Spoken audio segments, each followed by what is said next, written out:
মনের মাঝে থাকো তুমি হয়ে আমার রানী, সৌন্দর্যে অপরূপ তুমি থেকো চিরদিনই। যখনই দেখি তোমায় আমি হই দিশেহারা, এক মুহূর্ত না দেখলেই আমি হই পাগল পারা।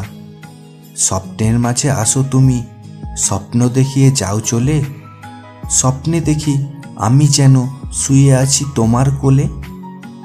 রং পেন্সিলের যুগে সাদা রং আর কজনের ভালো লাগে, তুমি আমার রানী থেকো চিরদিনই। তোমার ঠোঁট দুটি লাল, গাল দুটি ভালো, অনেক সময় তোমার নয়ন দুটি থেকে ঝরে যায় আলো। তোমার কথা বলার ভাষা, তুমি দেখতে ভারী খাসা, সুন্দর তোমার স্মাইল, তোমার চলনে নেই স্টাইল। তোমায় দূর থেকে দেখে আমি থাকি সুখে, মনে আছে অনেক আশা, ভালোবাসি মুখে বলার মতো নেই আমার ভাষা। শেষের দিকে এসে বলি তুমি ভালোবাসবে আমাকে, তুমি ভালোবাসবে আমাকে।